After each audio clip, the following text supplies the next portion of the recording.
right. So you mentioned earlier that this was your first year at South by Yeah, yeah, it is. But all three of us. for all three of you. So I assume you've never been to Austin either. It's your first time in Austin. First time in Austin, first time in Texas. My first time in Texas. Okay.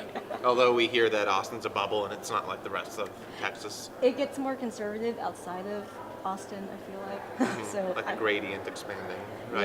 Yeah. Austin's the weird one, but I love it. I was originally from Dallas, so I came here for school, and I was just like, I love it here. I don't want to leave. Nice.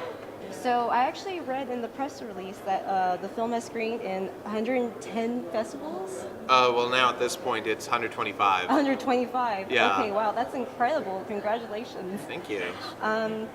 What were your first thoughts when you guys found out that the film would screen at South by?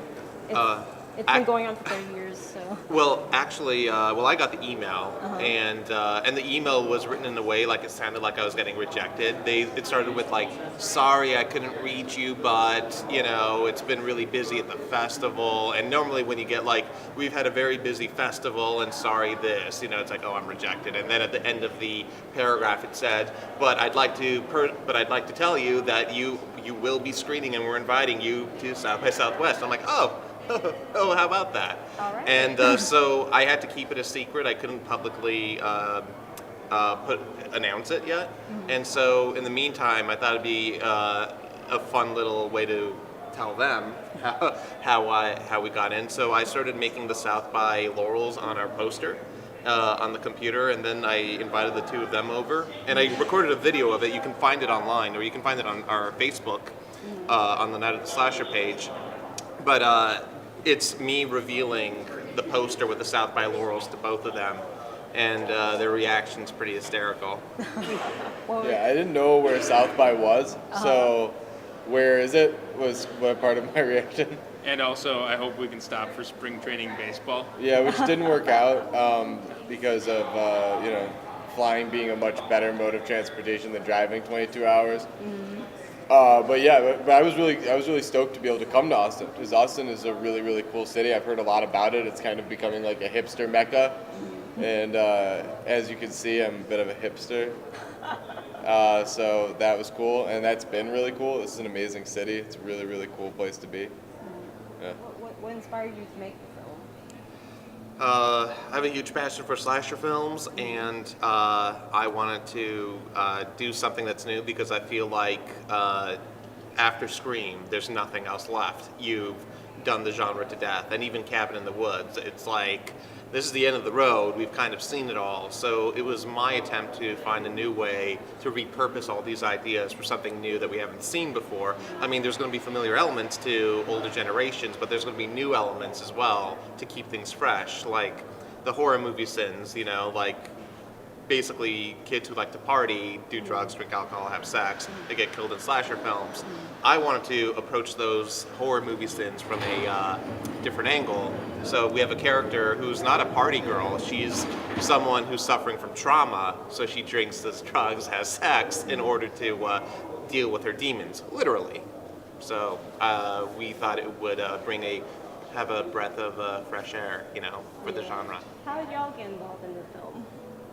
Well, Shant we've known each other for a little while now, several years. Adam and Shant have been good friends. Yeah, we work together a lot. Yeah, Adam I've known for about 6 years maybe, and Adam's helped produce and act in a lot of my work. And I met Scott a few years ago, but we actually started working this past couple years, or year and a half. He wrote this hilarious script called Herman the Monkey. It's like a web series pilot, and it's like the first thing I ever directed that I didn't write myself. I typically like to direct my own work, but I thought his script was so hysterical that I had to just shoot it. So when it came time to do the casting for the nerdy kid in the Night of the Slasher, I still made him audition for it because I needed to check to see if he was right for the part. So, we put him through the ringer. He had to earn the part, which he did. So it's not like, hey, you're my buddy, acting my thing. It's like, let's see if you're actually good for this part. Yeah, it didn't make sense to me that he would really even put a lot of thought into considering me, because the role's for an 18-year-old, and I'm just so not. And so I love seeing that it was like that we were making a joke about that, because, you know, I don't think there have been a lot of jokes about it. I think there might have been like Scary Movie touched on it, but they didn't do it like in this like subtle, nuanced way that we did. Right. And I was wondering, like, I thought a lot of people might think, oh, we're kind of ripping off Scary Movie with that one joke about the 18-year-old looking like he's 30. But we wanted to do a similar joke, but put it in a very serious manner and in a dramatized way. A very genuine way, rather than, hey, you know, we'd get 30-year-olds to play us, and they actually are 30, right. so it's more. This guy like kind of like tragically looks like he's 30. And Yeah. he's 18. And it's like just this like kind of shitty reality he has to deal with on a daily basis. So Sean made the character look older. Like, he made me look older, not younger, to play 18 as a 30-year-old guy. Wow. What challenges, if any, did y'all have to overcome filming? Oh, everything. Everything, okay. Financing fell through, and we had a different lead actress who dropped out like a couple weeks before. And that was really hard to find someone last minute to do all the technical stuff of knowing all the marks, because it's all done in a one-take kind of way, you know, shot in one-take style. And we got super lucky, too. Yeah, we got super lucky with Lily Berlina, who came into the audition, knocked it out of the park. And she's just a pro. She like works really hard and pushes herself harder than any actress I've worked with. You know, she just really wants to do the work. You know, just she's all about the project, and you can't ask for anything better than that. We're sad she can't be here with us. Yeah, hi Lily. And also, you know, the masks for the killer got ruined, and we had to get one at the last minute, and he had to drive 2.5 hours to Banning, California, out of LA to find the mask, because there aren't any physical masks in LA. That is so weird. Yeah, like two days before shooting, that happened on a Friday before all stores were closed. And of course, before our very first shot, before we were just about to film, the camera fell and it broke. And we lost 6 hours of filming, and we got another camera at the last minute, and we started filming like at midnight. It was, the shoot was like a mess, and we were just, you know, trying to pull it together, and we did. And we rushed through the entire thing, barely making it to the finish line. And we did it, and we're just grateful the film is complete, let alone good. So, I mean, this shoot almost didn't happen, you know. You mentioned earlier that it was all done in one take. Yeah. Was that intentional, or like were you? Yeah. We originally I was gonna do it conventionally, shoot with wide, mediums, close, and cut around and all that stuff. And the reason why, one of the reasons that helped me think of doing the entire thing in one take. Oh yeah. So another thing, cinematographers kept dropping out, right? So one of the cinematographers that we had offered his Ronin, which is like a Steadicam, and I thought, oh great, then we don't need to rent a dolly, you know, for any movement shots. And I started thinking, what else can we do with the Ronin since he's got one? Oh, well, we can connect this shot to this shot to this shot, which made me think, oh, we can do this entire thing in one take. You know, it was a crazy idea to me, but I figured, you know, why not go for it? And that cinematographer, of course, ended up dropping out, so we didn't get the Ronin. So we shot the whole thing handheld and kept the one-take idea, you know, intact. What was y'all's favorite part of shooting? Boy. I mean, for me, I mean, I was the killer, and that just having the mask on and getting to both do the part and then also goof around on set, like in between takes, was just a blast. I think having the technical demands of the role, like all the different things we had to do to be able to achieve this kind of like one take effect, made some of the shots really, really complicated. So I had to be more technically mindful than I've ever been before as an actor, and I really liked the way that like stretched me and stretched my, like the amount that I had to focus on a given take was much greater than I've been challenged to do before. So I appreciated that challenge. Oh, and I have to change my answer. My favorite part was stabbing Scott. And Scott, are you sure your favorite part's not making out with a beautiful girl, which like never happens? You know, it just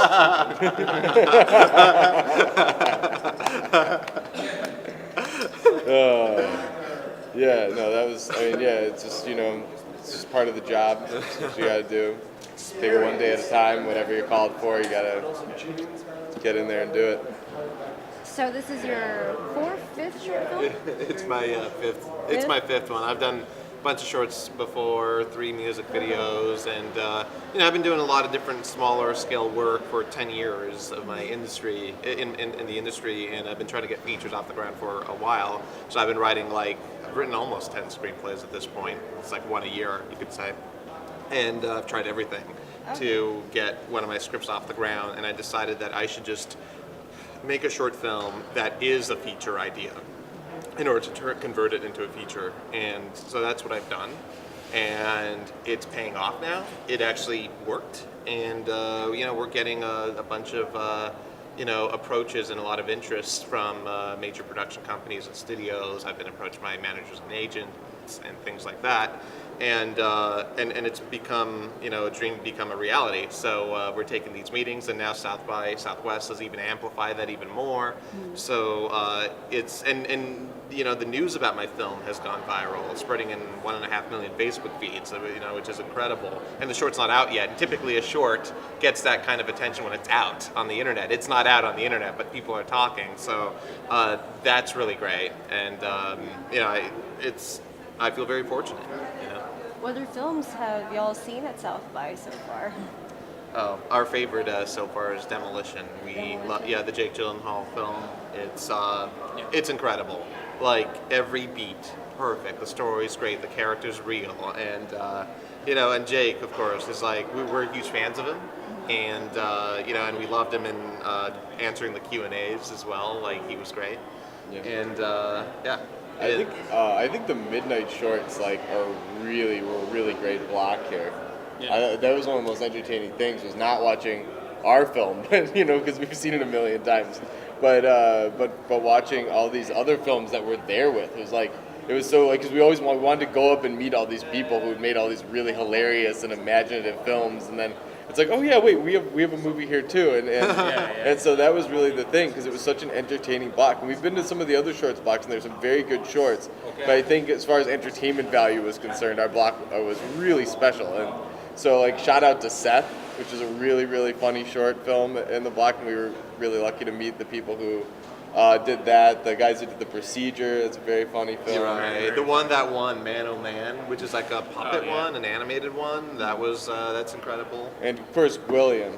Right. William was huge. And so, we kind of have gotten to know a lot of these people and really appreciate the work they've done. We've seen a lot of these films before at other festivals and stuff, and so this was kind of a lot of our favorite short films that we've seen throughout the year, all being in the same place at the same time. So that was a real big thrill for us.